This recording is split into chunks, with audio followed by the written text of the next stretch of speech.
All India radio के विदेश प्रसारण प्रभाग की हिंदी सेवा का ये है सोशल मीडिया कार्यक्रम। स्वीकार कीजिए नीलम मलकानिया का प्यार भरा नमस्कार। स्वागत आप सभी का। हमेशा की तरह इस एपिसोड में भी हम आपके लिए लेकर आए हैं कुछ संदेश, कुछ जानकारियां। बने रहिएगा हमारे साथ।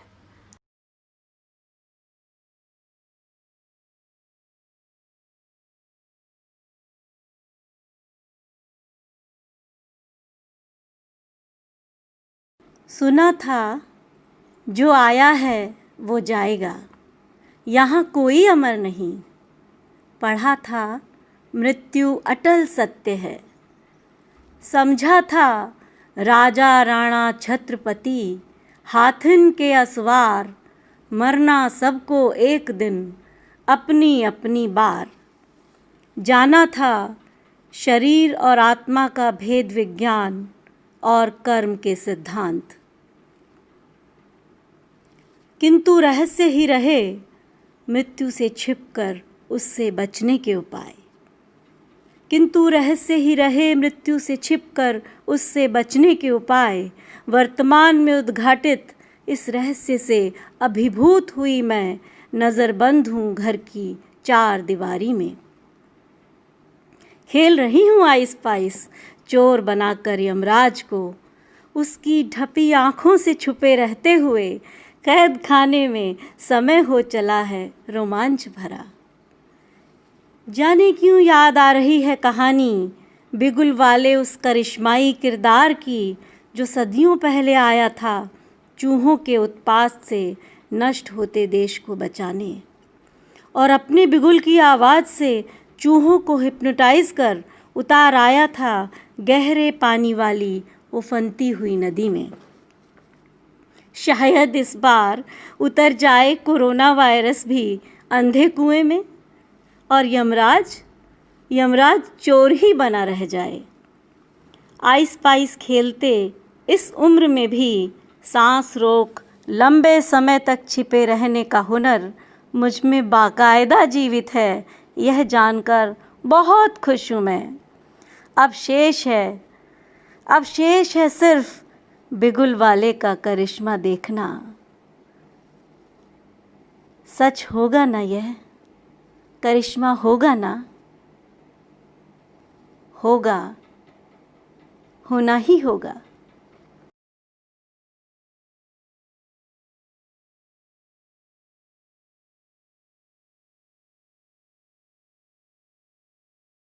जिस तरह किसी भी विषय के क्रमबद्ध ज्ञान को विज्ञान कहा जाता है, उसी तरह ज्ञान एवं समाज के बीच बहुमुखी व सहजीवी संबंधों के जरिए तार्किक प्रवृत्ति, मानवता और सुधार की भावना विकसित करना ही वैज्ञानिक सोच है।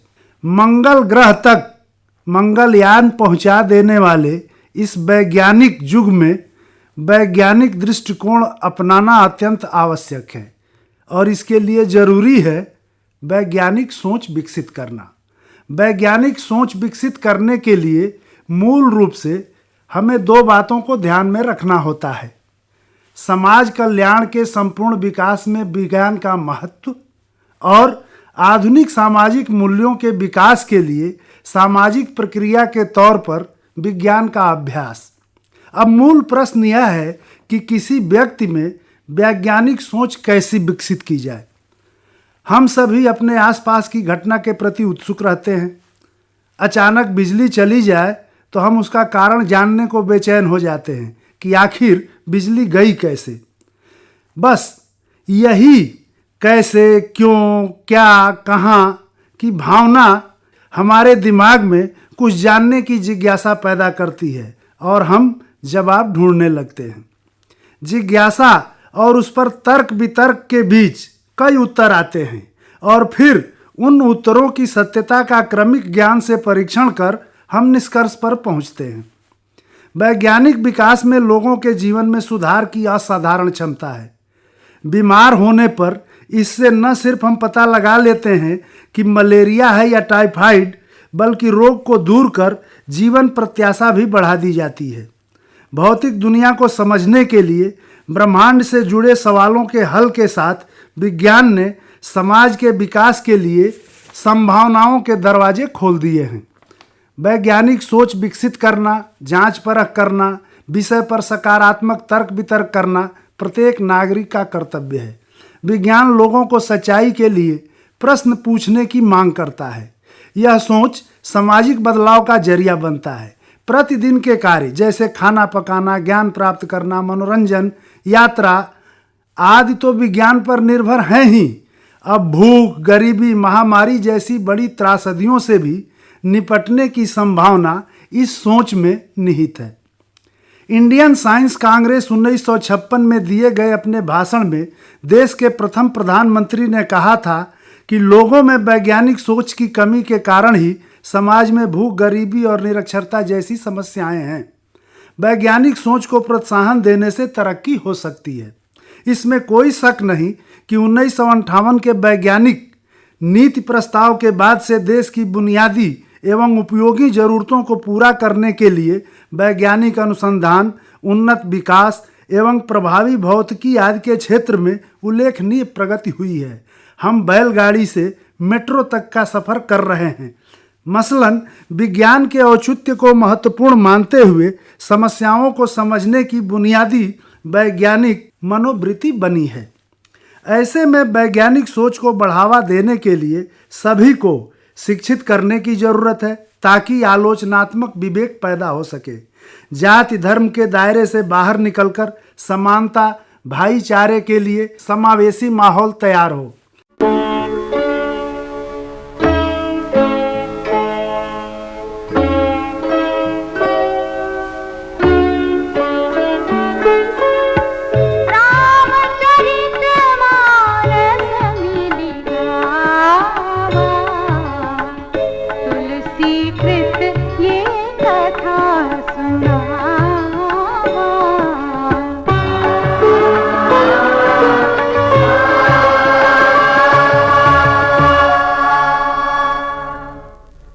पार्वती की हस्तरेखाएं देखकर देवर्षि नारद ने भविष्यवाणी की कि उनका पति योगी, जटाधारी, निष्काम हृदय, नंगा और अमंगल वेश वाला होगा।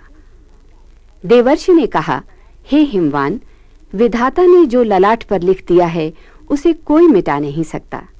फिर भी एक उपाय है। मैंने वर के जो भी दोष बताए हैं वे सभी शिव जी में विद्यमान हैं, और यदि पार्वती का विवाह उनसे हो जाए तो सभी दोष गुण में परिवर्तित हो जाएंगे।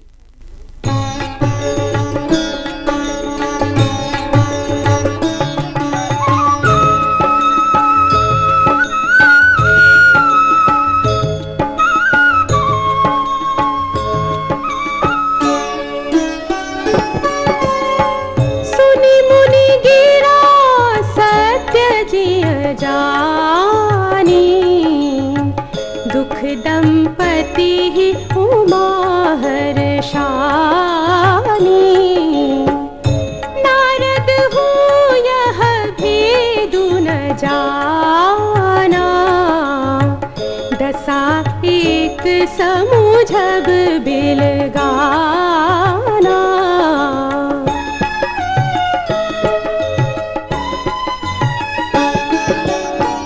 सकल सखी गिरिजा गिरि मैना, पुलक शरीर भरे जल नैना। होई न मृषा देव ऋषि भाखा, उमा सुबचनु हृदय धरि राखा।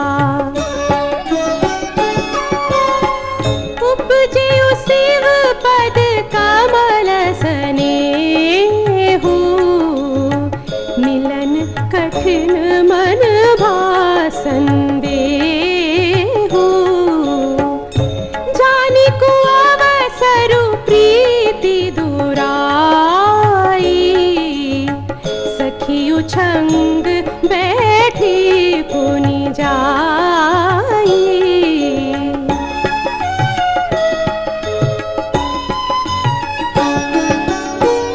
झूठी न होई देव ऋषि बानी, सोचहि दंपति सखी सयानी। उर धरि धीर कह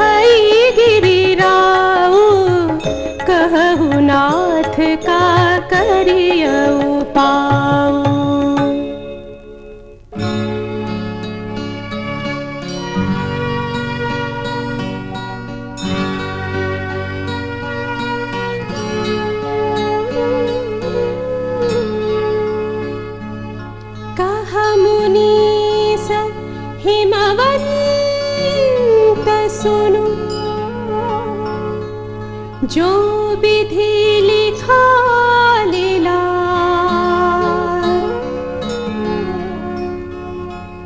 देव दनुज नर नाग मुनि को न मेटनिहार।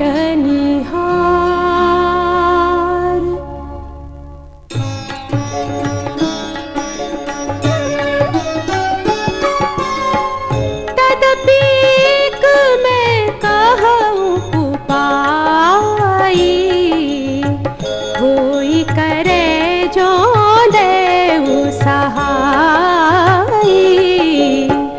जस बरु में बरनेउ तुम पाही मिलिहि उमहि तस संशय नाहि।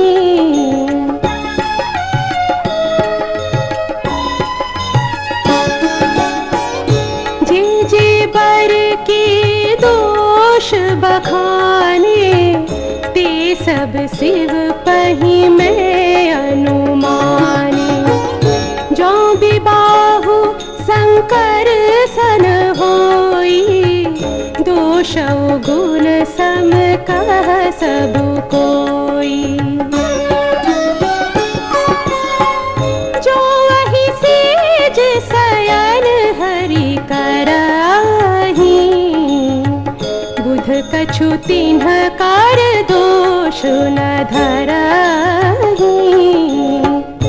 भानु कृसानु सर्व रस खाहि तिन्ह कह मंद कहत को नाहि।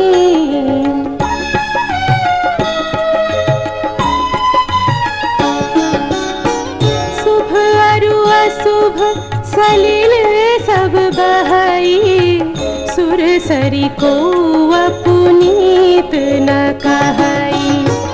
समरथ कहूँ नहीं दोष गोसाई रवि पावक सुर सरी की नाई।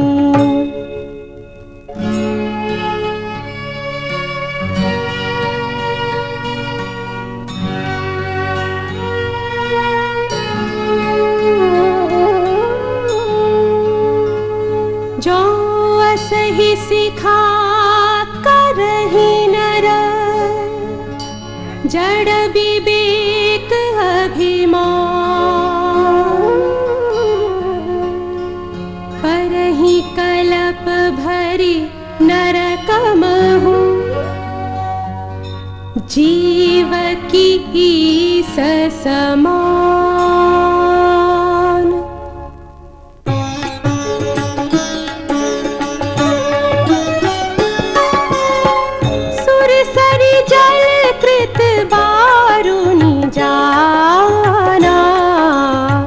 कबहु न संत करहि तेहि पाना। सुर सरि मिले सो पावन जैसे ईस अनीस ही अंतरु तैसे।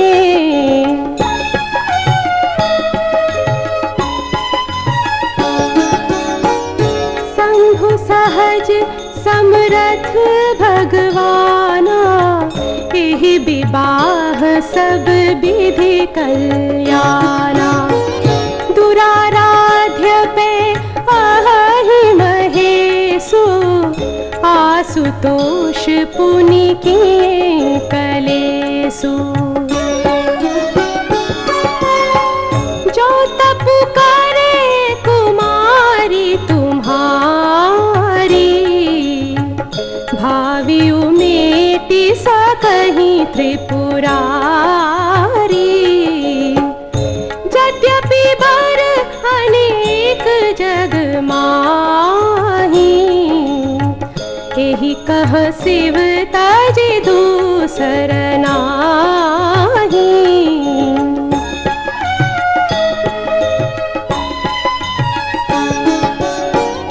वरदायक प्रणतारति भंजन सिंधु सेवक मन रंजन, इच्छित फल बिनु शिव अवराधे, लहियन कोटि जोग जप साधे।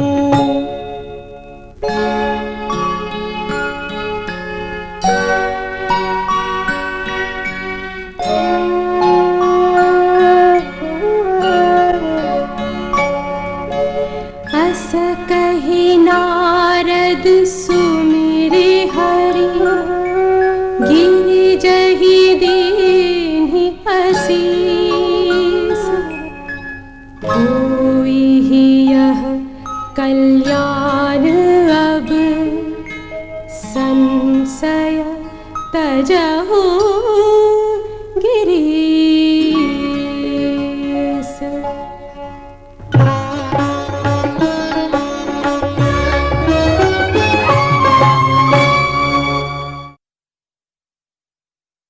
ये ऑल इंडिया रेडियो की हिंदी सेवा है।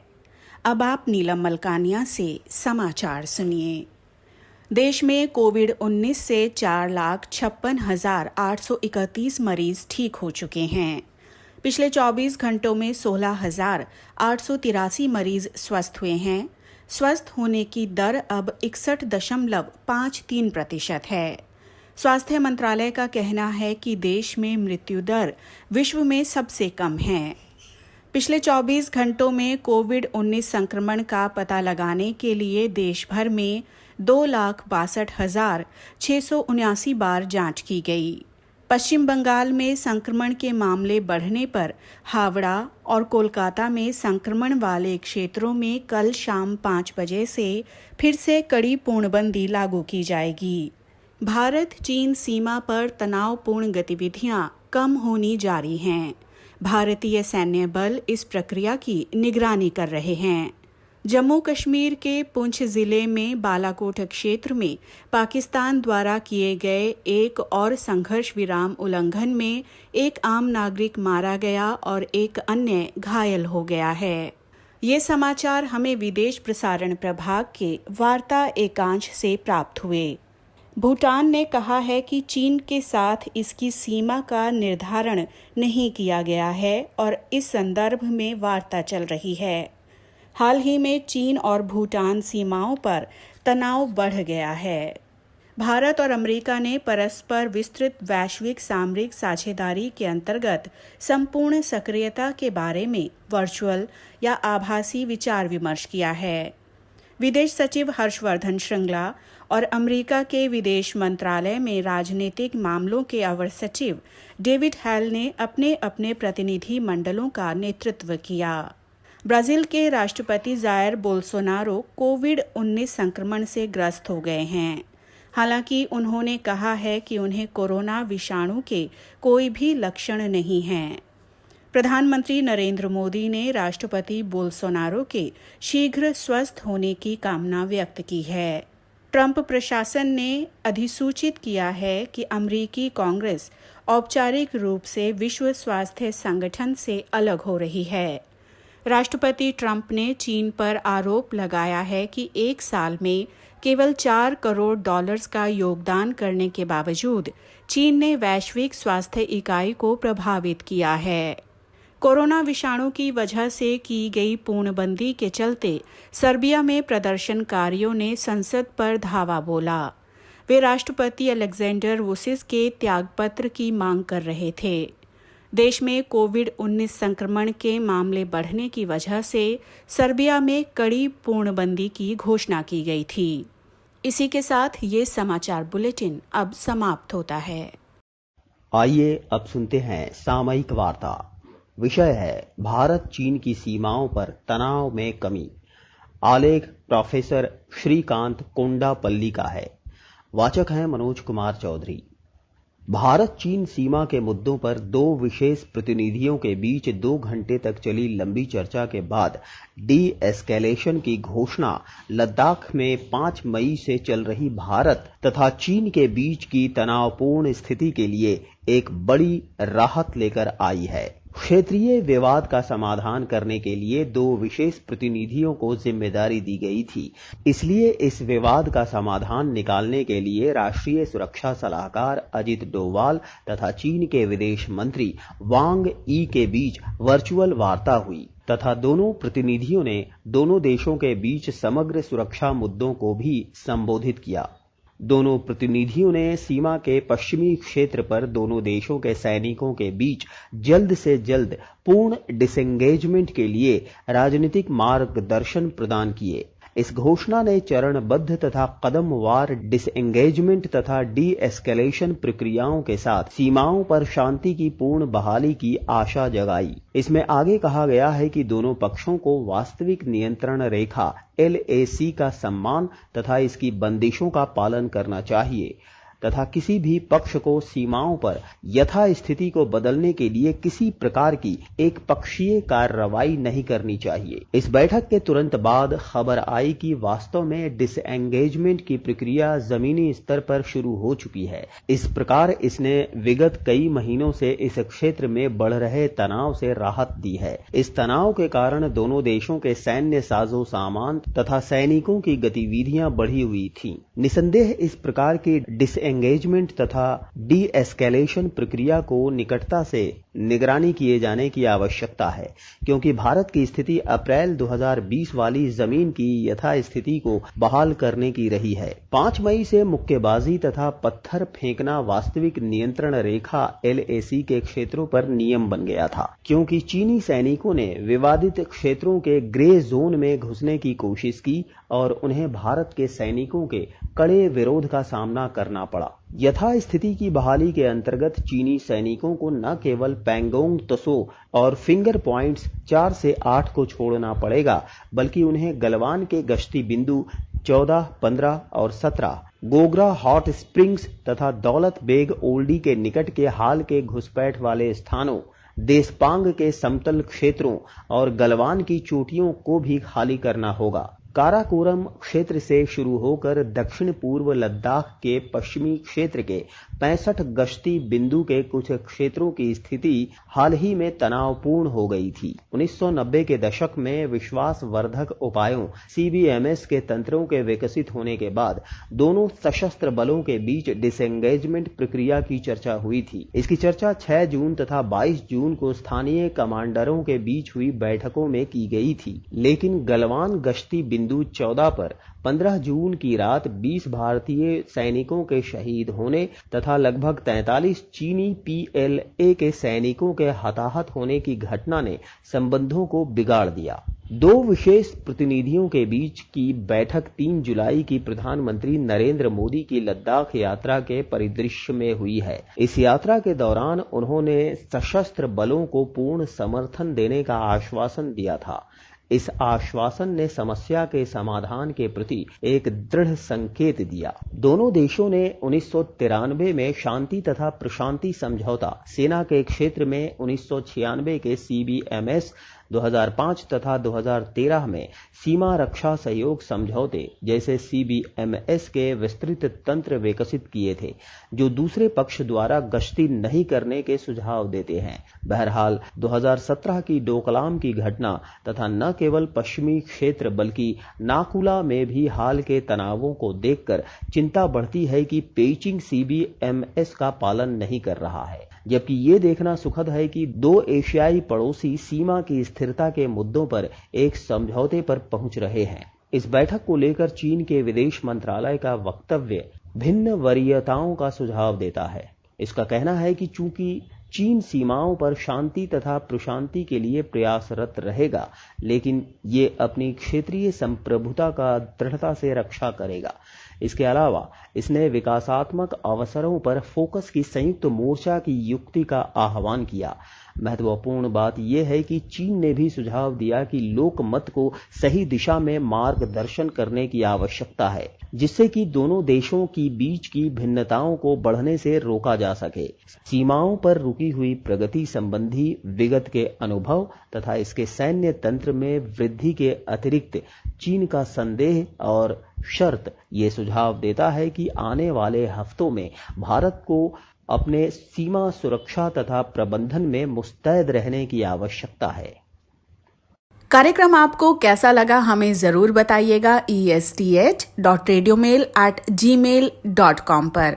अपना ध्यान रखिए, अपने परिवार का ध्यान रखिए। अगले अंक में हम फिर हाजिर होंगे। अब मुझे यानी नीलम मलकानिया को दीजिए इजाजत। नमस्कार।